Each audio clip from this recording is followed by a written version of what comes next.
Alright, so I'm here playing the Andrew White D1050, and it's a great guitar for demonstrating what we're about to go into now, which is right hand technique. So kind of one of the misconceptions about this style is that it's all about what you're doing with the left hand on the fretboard. But it's really not. It's what goes on the right hand, and so it's important if you've not done much finger picking before, that to just take a look at that. So the thumb is predominantly playing bass notes, and its domain is on the bottom two strings most of the time. Occasionally it will venture up into the higher strings, but mostly it's sitting down here playing bass lines on the bottom two strings. Your index and middle finger, they are basically providing harmony. So you're playing chords with these two fingers, just two note chords. And so their domain is mostly on the middle two strings. Again, occasionally they'll go over up and down a string, but usually they're on the middle two strings, so the D and the G strings. Finally, to get the melodies, most of those melodies come with your ring finger. And so that's playing usually the top two strings. So this all sounds a bit complicated, but what you're actually trying to get is you're trying to meld in these three parts, and you end up only often playing one or two notes at a time that you're actually hitting the guitar with your right hand. So it's kind of an audio illusion that you're trying to create with the listener. To tell them that there's more going on than there really is.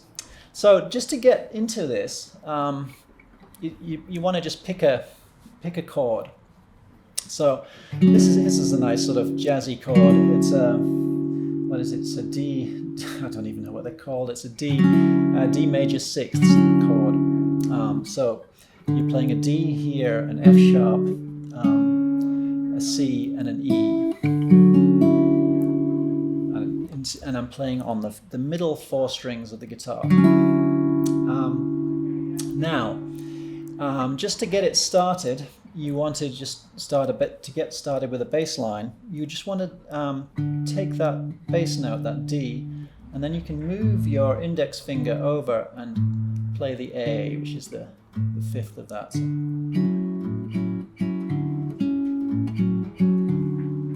So you just got the bass note going.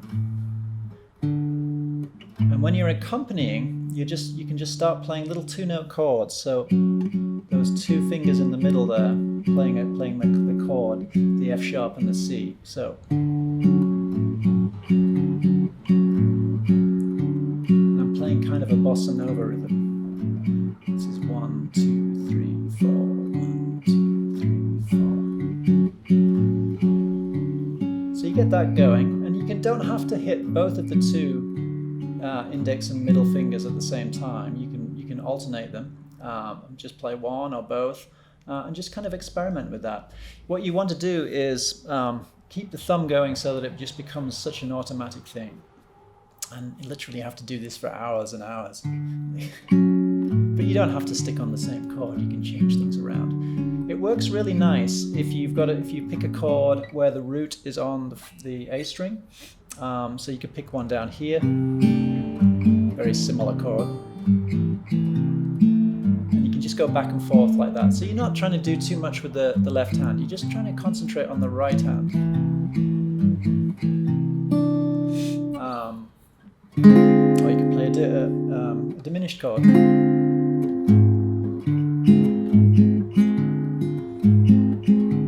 Something like that. I'll drop all of these chord shapes in a little PDF file that you can find at the bottom of the video. So just practice with that. That's the sort of first thing with the right hand. So it's really not about the chords you're playing, but it's what you're doing with the right hand. And then with that melody note, I don't want to really move things around from the chord. But if you go back to that original chord, the melody note is that E.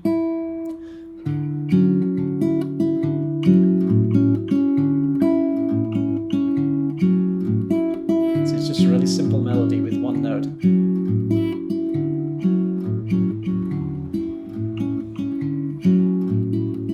And you just sort of build upon that.